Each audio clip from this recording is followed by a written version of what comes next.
یہ returning officers appoint کرے گا. تو یہاں سے پہلے ہی نظر آ گیا کہ یہاں الیکشن میں انہوں نے جس طرح کی دھاندلی کا پلان بنا ہوا. تو میری ریکویسٹ الیکشن کمیشن کو ابھی بھی یہ ہے کہ ریکویسٹ کریں کہ عدلیہ کے ریٹرننگ آفیسرز آئیں, کیونکہ یہاں سے تو کوئی امید نہیں ہے. یہ جو لوگ ہیں ان سے تو کسی کو بھی کوئی امید نہیں ہے کہ یہ جب کیئر ٹیکر یہ بیوروکریٹس لے کے آئے گا تو ان کا تو ایجنڈا واضح ہے. میں دوسری بات اب کرنا چاہتا ہوں. میں اپنے سپریم کورٹ کے لیے اپنی قوم کی طرف سے پیغام دینا چاہتا ہوں کہ ساری قوم آپ کے ساتھ کھڑی ہے. ساری قوم نے آپ کے اوپر امید لگائی ہوئی ہے. اس وقت ملک کے اوپر جو قبضہ ہوا ہے ان مجرموں کا, اور جو لوگ ان کو بیک کر رہے ہیں, ان سے ہمیں کوئی امید نہیں ہے. اب انہوں نے تو سارا اپنا واضح کر دیا کہ یہ کس طرف لے کے جا رہے ہیں پاکستان کو, اور وہ پاکستان کے اندر جمہوریت کا قتل ہو رہا ہے. ہر روز قتل ہو رہا ہے. یہ جو کیئر ٹیکر بنائی ہے اسی سے ہی سمجھ آئے کہ جمہوریت کیا ہوگی. وہی بتائیں جو کل ایک الیکشن ریلی کے اوپر جو انہوں نے تشدد کیا ہے, تو آپ کو تو پتہ چل جانا چاہیے کہ یہ جو سارے مل کے کر کیا رہے ہیں. لیکن سپریم کورٹ کو سارا پاکستان اور پاکستان کی تاریخ آپ کی طرف دیکھ رہی ہے. اور ہم صرف آپ سے ایک چیز چاہتے ہیں. ہم صرف چاہتے ہیں کہ آپ آئین کے ساتھ کھڑے ہوں. ہم یہ چاہتے ہیں کہ اس ملک میں جو رول آف لا ہے اس کو اپ ہولڈ کریں. امید صرف اب آپ پہ ہے, اور مجھے پتہ ہے کہ آپ کو پورا تقسیم کرنے کی کوشش کی جا رہی ہے. یہ جو مافیا ہے, مافیا کرتا کیا, یہ جو جس کو سسیلین مافیا کہا تھا, یہ کون ہے؟ یا یہ لوگوں کو خریدتے ہیں یا یہ لوگوں کو ایلیمنیٹ کرتے ہیں, ان کے اوپر ٹیپس بناتے ہیں, بلیک میل کرتے ہیں, ہر قسم کے ان کے اوپر گند اچھالتے ہیں, ان کو بلیک میل کر کے پریشرائز کرتے ہیں اپنے فیصلے لینے کے لیے. یہ وہ لوگ ہیں, یہ وہ لوگ ہیں جو ٹیلی فون کر کے تو فیصلے کرواتے ہیں ججز سے. یہ وہ لوگ ہیں جنہوں نے ڈنڈے سے اٹیک کر کے سپریم کورٹ کو ایک ایماندار دیانتدار چیف جسٹس کو انہوں نے فارغ کروایا اور پھر رشوت چلائی, باقی ججز خریدے. میں سپریم کورٹ کو آج اپنے سارے ججز کو صرف ریکویسٹ کر رہا ہوں کہ آپ نے آئین کے ساتھ کھڑے ہونا اور جمہوریت کے ساتھ کھڑے ہونا. کیونکہ اگر اس وقت جو ان کی کوششیں ہیں, یہ الیکشن نہیں کروانا چاہتے, یہ الیکشن سے کسی نہ کسی طرح نکلیں گے. یہ قتل کروائیں گے لوگوں کو, یہ بڑے ناموں کو قتل کروائیں گے, دھماکے کروائیں گے صرف الیکشن سے نکلنے کے لیے. یہ ہر بہانہ استعمال کریں گے کہ جی پیسے نہیں ہیں تو پتہ نہیں کیا سینسس ہو گیا تو یہ ہو گیا. یہ ہر چیز استعمال کریں گے کسی نہ کسی طرح الیکشن سے نکلنے کے لیے, کیونکہ الیکشن میں ان کی موت ہے. ان کو پتہ ہے کہ پاکستانی قوم ان سے متنفر ہو چکی ہے, وہ ان کے خلاف کھڑی ہو گئی ہے. سارے بائی الیکشن میں واضح ہو گیا کہ یہ دھاندلی کے باوجود, ساری مشینری استعمال کرنے کے باوجود یہ نہیں جیت سکتے. اس لیے یہ الیکشن سے بھاگ رہے ہیں.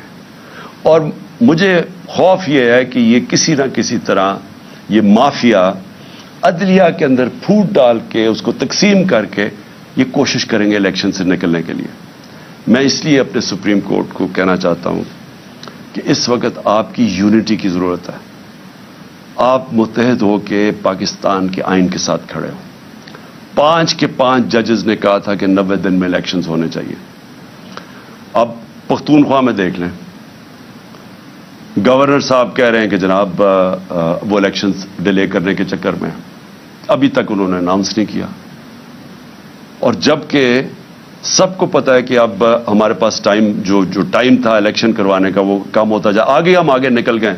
30 اپریل جانا بھی غلط تھا کیونکہ آئین تو اجازت نہیں دیتا تھا, لیکن کیونکہ انہوں نے جان کے سیبوٹاج کرنے کی کوشش کی 30 اپریل دینی پڑی, تو یہ اس سے بھی آگے جانے کی کوشش کر رہے ہیں. اس لیے میں اپنی عدلیہ کے ساتھ عدلیہ کو صرف قوم کی طرف سے پیغام دینا چاہتا ہوں.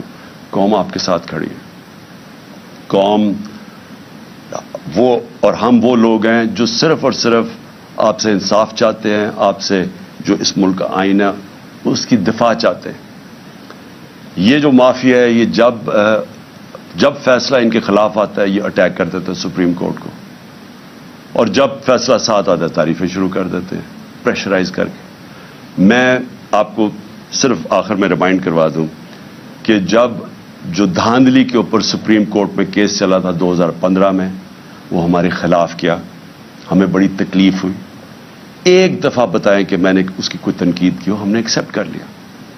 پھر جب میں نے اپنی اسمبلیز ڈیزالو کی اپریل کے اندر، پچھلی اپریل میں نے الیکشنز اناؤنس کر دیے، سپریم کورٹ میں کیس چلا گیا. سارا فیصلہ جو سپریم کورٹ میں بات چیت ہو رہی تھی وہ ساری ہو رہی تھی کہ الیکشنز میں اب چلے جائیں، اور وہ چلے جاتے، ملک بچ جاتا اس عذاب سے. لیکن الیکشن کمیشنر نے وہاں کہا جی میں 3 مہینے میں الیکشن ہی نہیں کروا سکتا، اور وہ فیصلہ ہمارے خلاف چلا گیا. بڑی تکلیف ہوئی ہمیں. ایک دفعہ بتائیں کہ میں نے تنقید کی ہو اس کی. لیکن یہ ہر فیصلہ جو ان کے خلاف جاتا ہے اس کے اوپر یہ بلیک میل کرتے ہیں، نام لے لے کے ججز کے خلاف بات کرتے ہیں. اور اس لیے ضرورت ہے سارے ملک کو کہ اگر ہم نے اب آگے جانا ہے، اور اس کی ملک کی بچت ہی رول آف لا میں ہے. ملک بچے گا تب جب قانون کی حکمرانی ہوگی. وہ اس کی دفاع کرنی ہے سپریم کورٹ نے. اور ہم صرف آپ سے اپیل کر سکتے ہیں کہ یہ آپ کو ہر پریشر ڈالیں گے، ہر وہ نامعلوم افراد سے پریشر آئے گا، ان چوروں سے آئے گا، یہ رشوت بھی یہ ان کو خریدتے بھی ہیں. میں آپ سے ریکویسٹ کروں گا کہ قوم ساری آپ کی طرف دیکھ رہی ہے، اور ہم صرف چاہتے ہیں کہ جو سب نے کہا تھا آئین کے اندر 90 دن میں الیکشنز، اس کے ساتھ آپ کو پوری طرح کھڑا ہونا چاہیے. اب میں الیکشن کمیشن کے اوپر اب تیسری بات کرنا چاہتا ہوں. دیکھیں، الیکشن کمیشن، مجھے جتنی تکلیف الیکشن کمیشن سے ہے کسی کو نہیں ہے. انہوں نے میرے اوپر، آپ نے ایلیگیشن لگائی توشہ خانہ کی.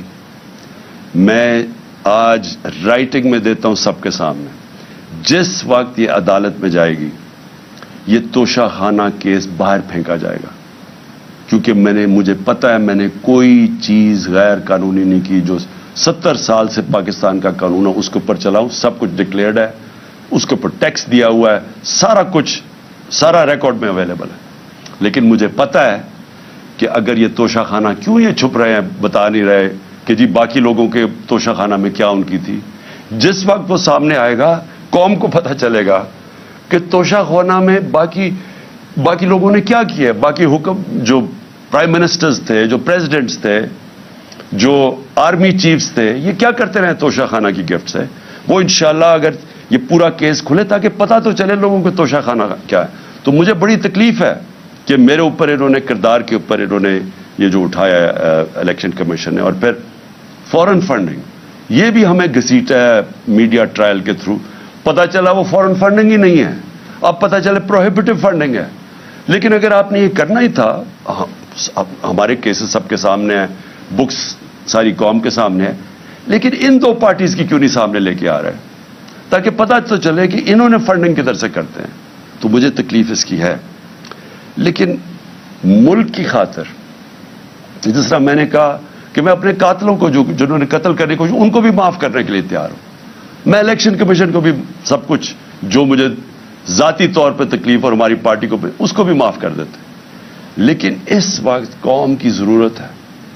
اگر ہم نے اس ملک کو دلدل سے نکالنا ہے، الیکشن کمیشن کو فری اینڈ فیئر الیکشنز کروانا بہت ضروری ہے.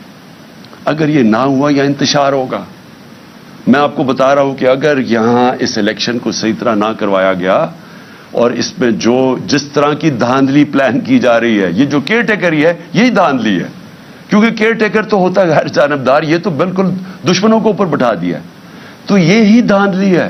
اور اس کے بعد جو بھی قدم ہے، جو پلاننگ ہو رہی ہے، میری صرف آپ کو اپنی قوم کی طرف سے کہ آپ کو اس وقت فری اینڈ فیئر الیکشنز کروانا چاہیے. اور کسی صورت پہلے یہ جو غلط کیئر ٹیکر اپوائنٹ کیے، ان کے ذریعے ریٹرننگ آفیسرز ان کی بیوروکریسی پہ نہیں، بلکہ جوڈیشری سے مانگنی چاہیے. جو عدلیہ سے ہمارے ریٹرننگ آفیسرز ہیں ان کو اپوائنٹ کرنا چاہیے. اور پھر آخر میں میں اپنی قوم کو ایک پیغام دینا چاہتا ہوں. دیکھیں، یہ جدھر ہمارا ملک کھڑا ہے، یہ آپ سب سمجھ جائیں کہ ہم اگر یہ جو ظلم ہو رہے ہیں، یہ جو ناانصافیاں ہیں، یہ جس طرح کے اوپر چور مسلط کر دیے گئے ہیں، اور پھر ان کو اوپر بٹھانے کے لیے ہر قسم کی کوشش ہو رہی ہے، ڈرانا، دھمکانا، FIRs، مارنا، یہ جو آپ کے ساتھ، جب تک قوم اس کے ساتھ اس کا مقابلہ نہیں کرے گی، اگر قوم ان ظالموں کے سامنے سر جھکا گئی اور ہم نے خوف کی وجہ سے ان کے سامنے سٹینڈ نہ لیا، تو آگے مجھے افسوس سے کہنا پڑتا ہے کہ ہمارے کوئی مستقبل نہیں، کیونکہ اگر آپ چوروں کو کسی بھی قوم کے اوپر بٹھا دیں گے، کسی قوم کا بھی کوئی مستقبل نہیں ہے۔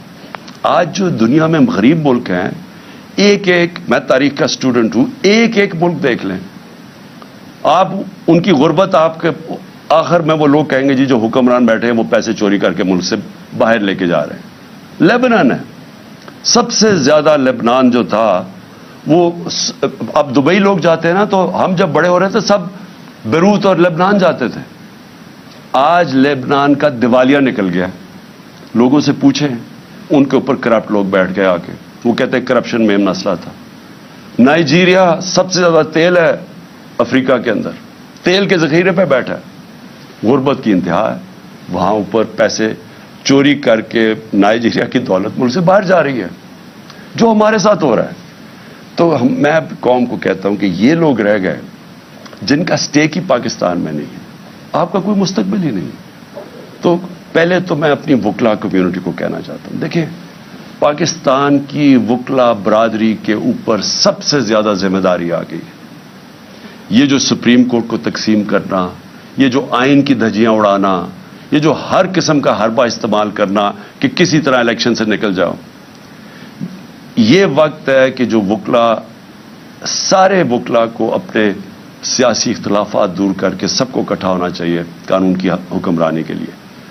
آپ نے پاکستان کی تاریخ بدلی تھی جب وکلا کمیونٹی ساری کھڑی ہو گئی چیف جسٹس کی بحالی میں، جس میں میں نے بھی شرکت کی، میں جیل میں بھی گیا، پہلی دفعہ میں جیل، اور ایک ہی دفعہ جیل میں گیا ہوں، تب دوسری کی تیاری کر رہا ہوں ابھی، تو جیل میں بھی گیا صرف اپنی ایک آزاد عدلیہ کے لیے اور ایک رول آف لا کے لیے، اور ہماری پارٹی چھوٹی سی تھی، پوری طرح شرکت کی۔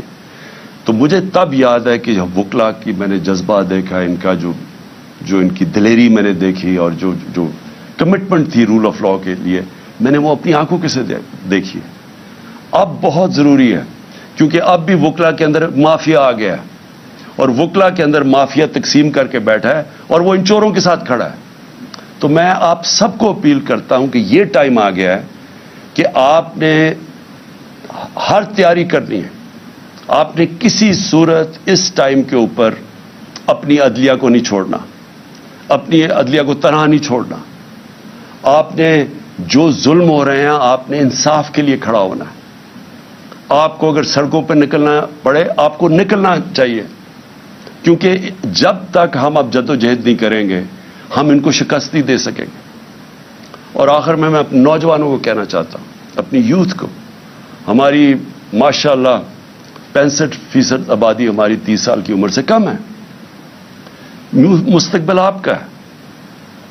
8 لاکھ پچھلے سال ہمارے نوجوان جب سے یہ چور اوپر مسلط کیے گئے ہیں، ملک سے چھوڑ کے چلے گئے، امید کھو بیٹھے ہیں پاکستان سے۔ دیکھیں میں نے اپنی زندگی کا کافی بڑا ٹائم باہر گزارا ہے، میں آپ کو ایک آدھ چیز بتا دوں کہ دیکھیں باہر جا کے آپ کی زندگی بھی آسان ہو جائے گی، اگر آپ پروفیشنلز ہیں، آپ زیادہ پیسے کما سکیں گے، آپ کمفرٹیبل زندگی بھی گزار سکتے ہیں، بالکل ٹھیک ہے، لیکن جو اپنا گھر ہے اس کا کوئی متبادل نہیں ہے۔ آپ ہمیشہ وہاں پرائے سمجھے جائیں گے، آپ کو سارا وقت جو وہ 3-4 جنریشنز بھی وہاں پیدا ہو گئی ہیں، ان کو سارا وقت ایک دھماکہ ہوتا ہے، ان کو ثابت کرنا پڑتا ہے کہ جی ہم دہشت گردوں کے خلاف ہیں، اور ہم بڑے اچھے شہری ہیں آپ کے ملک کے جدھر بھی وہ رہ رہے ہیں، کیونکہ وہ آپ کا ملک نہیں ہے۔ ہاں کئی اپنا رہے آتے ہیں، ایڈجسٹ بھی کر جاتے ہیں، کئیوں کو زندگی کا مقصد ہی ہوتا ہے کہ اچھی زندگی گزاریں، گاڑی اچھی ہو، گھر اچھا ہو، تنخواہ اچھی ہو، تو اسکول میں بچے اچھے چلے جائیں، بس ان کا مقصد ہی زندگی کا یہ ہوتا ہے۔ لیکن جن کا اس سے بڑا مقصد ہوتا ہے کہ اللہ نے ہمیں کسی مقصد سے دنیا میں بھیجا ہے، ہماری ذمہ داری ہے کہ اللہ ہمیں زیادہ پڑھا لکھا دیتا ہے تو ہماری ذمہ داری ہے معاشرے کو، اور سب سے بڑی ہماری ذمہ داری ہے کہ اللہ کی زمین پہ انصاف قائم کرو، میرے نبی صلی اللہ علیہ وسلم نے پہلی چیز مدینہ کی ریاست میں عدل اور انصاف قائم کیا تھا، پھر خوشحالی آئی تھی، پھر عروج آیا تھا، پھر انہوں نے ایک جمہوریت قائم کی تھی۔ جمہوریت کا مطلب جمہوریت رول آف لا کے بغیر نہیں بن سکتی۔ انہوں نے بادشاہت پہ نہیں مسلمان کھڑے ہوئے تھے، اور وہ جو فاؤنڈیشن رکھی تھی مدینہ کی ریاست میں، انہوں نے دنیا کی امامت کی تھی۔ اور اللہ ہمیں بار بار حکم کرتا ہے کہ ان کی زندگی سے سیکھو، ان کی شریعہ پہ چلو۔ تو میں سب کو آج آپ کو اپیل کر رہا ہوں کہ ہمارا مسئلہ یہ ہے کہ یہاں انصاف نہیں ہے، اور یہ جو چور اوپر بیٹھ گئے اور این آر او لے گئے ہیں، اس کا مطلب انصاف نہیں ہے۔ جب ایک طاقتور کے لیے ایک قانون اور کمزور کے لیے دوسرا، اس کا مطلب جنگل کا قانون آ گیا۔ جنگل کے اندر شیر کے لیے ایک قانون اور بیچارہ ہرن کے لیے دوسرا ہے۔ تو ہمیں پاکستان کو ایک وہ جو اسلامی ریاست جو بڑی خواب کے نام پہ بنی تھی، اس کی بنیاد انصاف ہے، اور انصاف کے لیے جب آپ کھڑے ہوتے ہیں، اس کو جہاد کہتے ہیں۔